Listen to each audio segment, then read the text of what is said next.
On New Year's Day, 1066, in England, King Edward the Confessor died, naming no heirs, nor stating his wishes for his succession. An empty throne sat in England, and the Witenagemot could name no rightful successor. The possibility fell to four men: Harold Godwinson, the Earl of Wessex; Harold's younger brother, Tostig, the Earl of Northumbria; Harold Hardrada Sigurdsson, known as Harold Hardruler, King of Norway; and William the Bastard, the Duke of Normandy. Of these four, three had claimed right to the throne. Some had loosely fabricated claims, while others had more legitimate claims. However, none of them had a clear right. The three who laid claims were Harold Godwinson, whose claims were tied through his father, Godwin, who counseled Edward the Confessor, almost reigning England through him; Harold Hardrada, who thought that he had the right to the throne due to a deal struck some 30 years earlier, or perhaps just used this as an excuse to invade England; and William the Bastard, whose claim was either that Edward had promised him the throne years earlier, or through his great-aunt's marriage to an English king. Everyone in England was at a loss as to who their new king would be, and these claimants decided to take matters into their own hands. The crown eventually found itself on Harold Godwinson's head, as the Witan decided that he had the most legitimate claim to the throne. Upon hearing this news, William the Bastard and Harold Hardrada readied themselves for battle, while Godwinson sat across the English Channel, waiting with his Anglo-Saxon army. What takes place next is the most important chain of events in the new Western world, one that would end the Viking Age and the Anglo-Saxon rule over England. The Vikings are typically thought of as barbarian warriors who sailed to foreign lands to rape and pillage. Viking warlords would wreak havoc on other countries and force themselves into their lands and cultures. These conquests often held a large impact on the defenders, as Vikings would often be assimilated into Western culture, and their language and beliefs would often mix with the Western Christian people of Europe. Harold Hardrada was the last of these Viking warlords. Throughout his life, his conquests brought him through Russia to Byzantium, where he amassed great wealth and resources. Hardrada wished to conquer England much like the Ragnarssons had some 200 years before him, and Harold's first target would be York.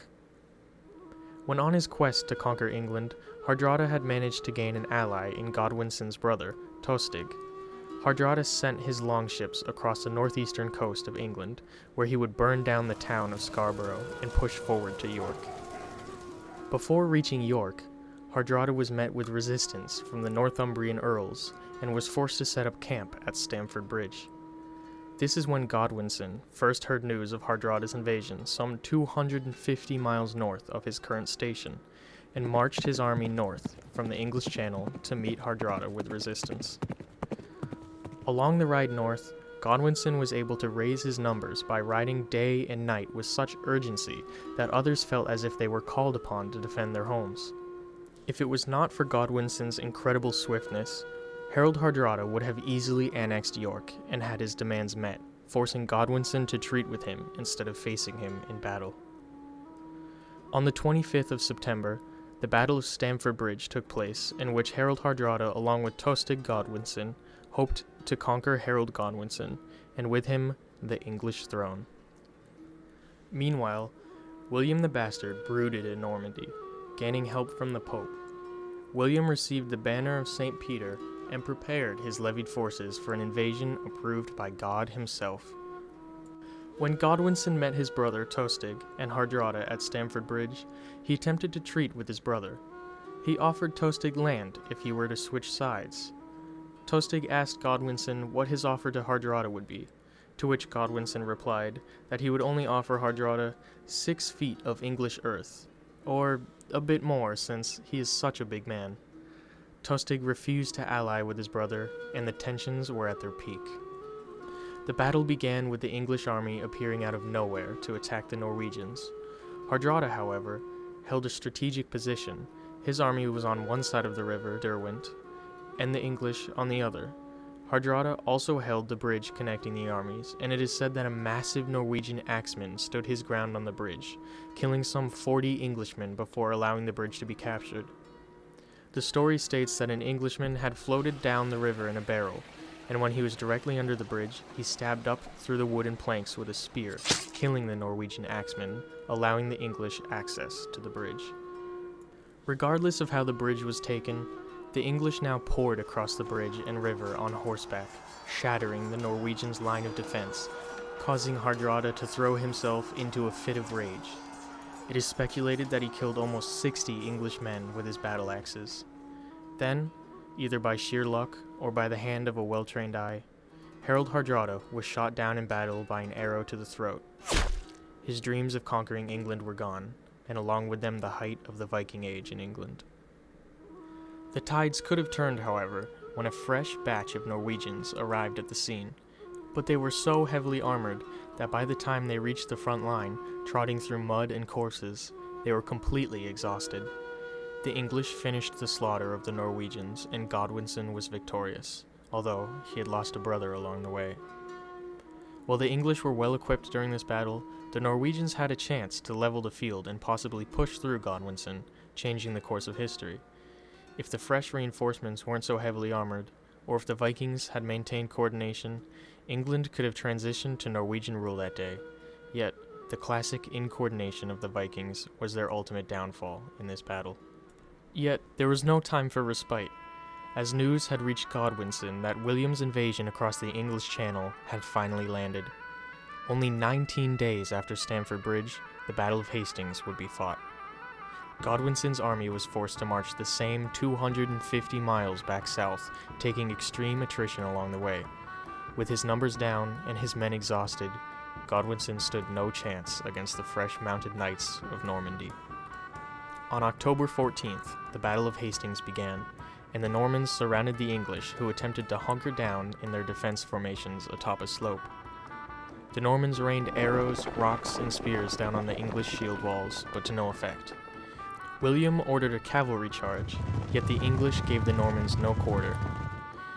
It was after this that the Normans began to retreat, needing to re-coordinate and strategize. Whether Godwinson issued the order or a spontaneous chase occurred, the English ran after the retreating Norman forces, hoping to catch them as they ran from battle. Small skirmishes took place as the Normans retreated and the English pushed them back. This, however, was a success for the Normans, not the English. William took this idea and implemented it into his strategy. Twice, he sent smaller forces of cavalry to the English shield wall, only to have them retreat. This caused the English to chase after them, where they would break formation and often be killed. At some point throughout the battle, Godwinson suffered a mortal injury.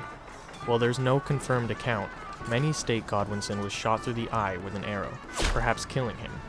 Other accounts claim that the arrow did not kill Godwinson, and instead, he pulled the arrow out and continued to fight. 'Tis but a scratch. Only to be hacked to bits by a large force of Normans who closed in on him.